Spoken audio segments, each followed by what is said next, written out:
Usapang totoo, walang preno. Real talk lang, walang plastikan.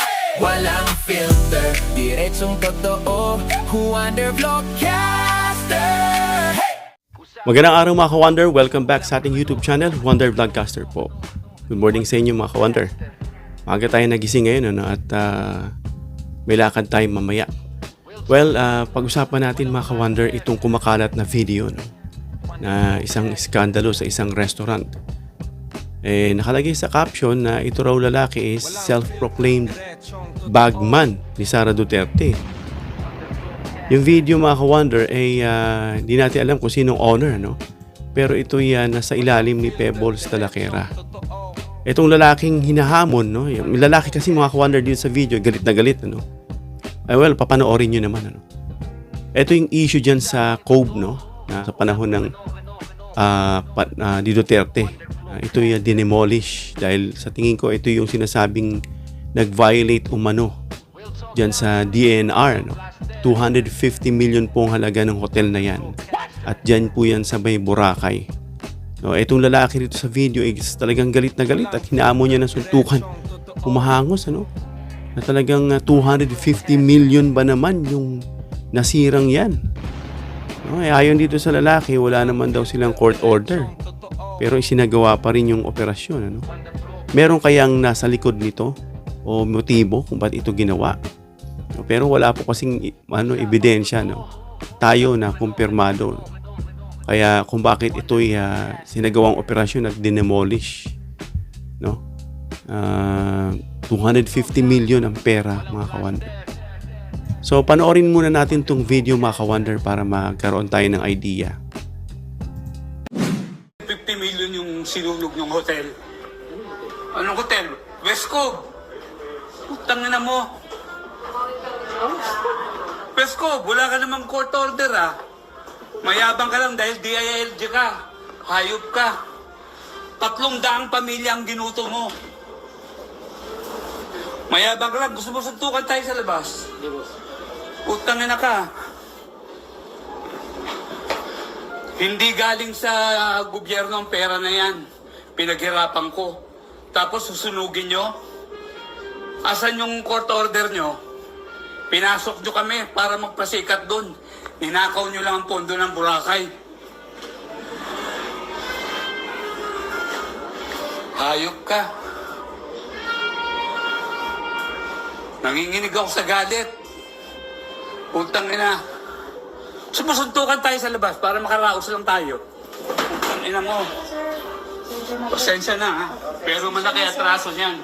Hayop yan. Sige sir, okay na. Nataon lang na 50 pulis ang kasama nila sa amin Sige sir.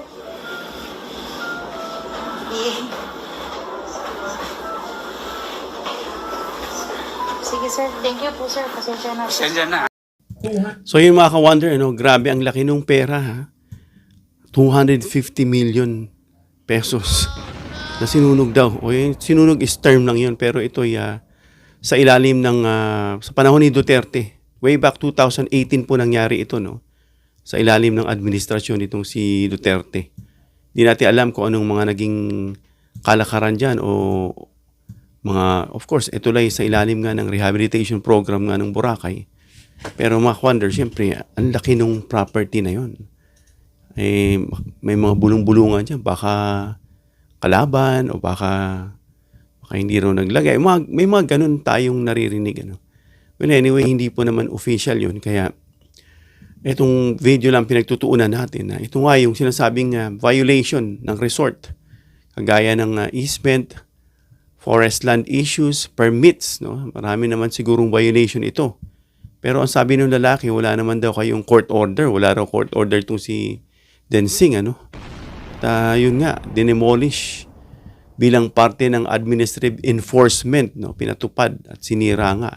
At sa mga ilang kaso na yan ay hindi na kailangan ng court order kung may malinaw na paglabag. Parang ganun yung naging naratibo rito mga ka-Wonder. At sabi nga nung may-ari, wala namang court order. No? At hindi raw dumaan sa due process. Well, anyway, ito yung sinasabing, sabi rito sa caption, bagman daw ni Sara Duterte. No? Kaya kung pag-uusapan natin mga ka-wonder, kung may legal dispute ba, hindi universally declared na illegal ang demolition. Alam naman natin yan, nangyayari yan mga ka-wonder. No? Pero hindi rin daw tinatanggap ng may-ari bilang legal. Yun yung sinasabi niya. No? So, ang tanong, may motibo ba dyan? No, gaya ng tanong natin kanina.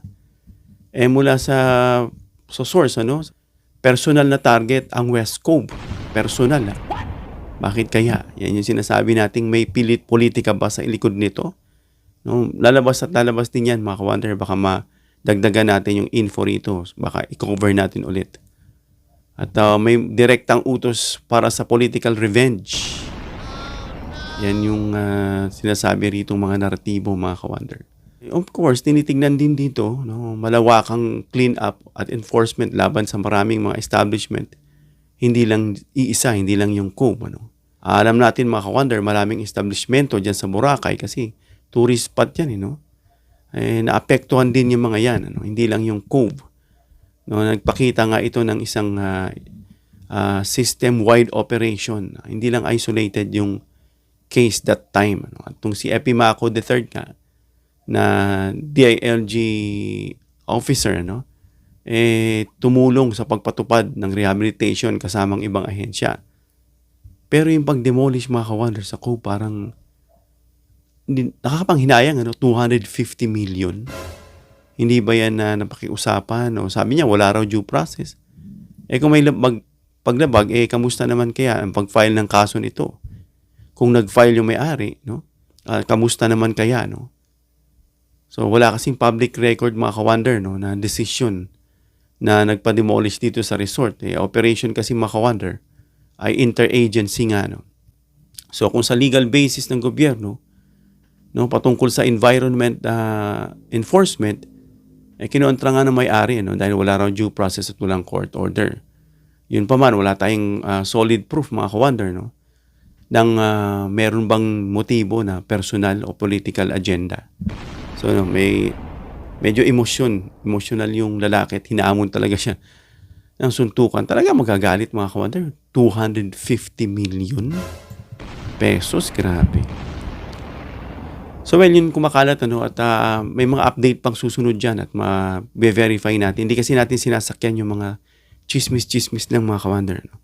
Ito lang mga verified information ng ating pong pag-uusapan ngayon. At may mga susunod pang videos yan. Abangan natin, mga ka-wonder. Hanggang dito lang tayo, mga ka-wonder. Comment down below your opinion para mabasa natin at ma-reaksyonan.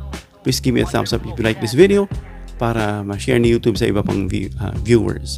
Please share this video para malaman nila itong video na to, na ito'y sa panahon ni Duterte, 2018, nang dinemolish itong West Cove na sabi ng may-ari wala raw due process at wala namang court order.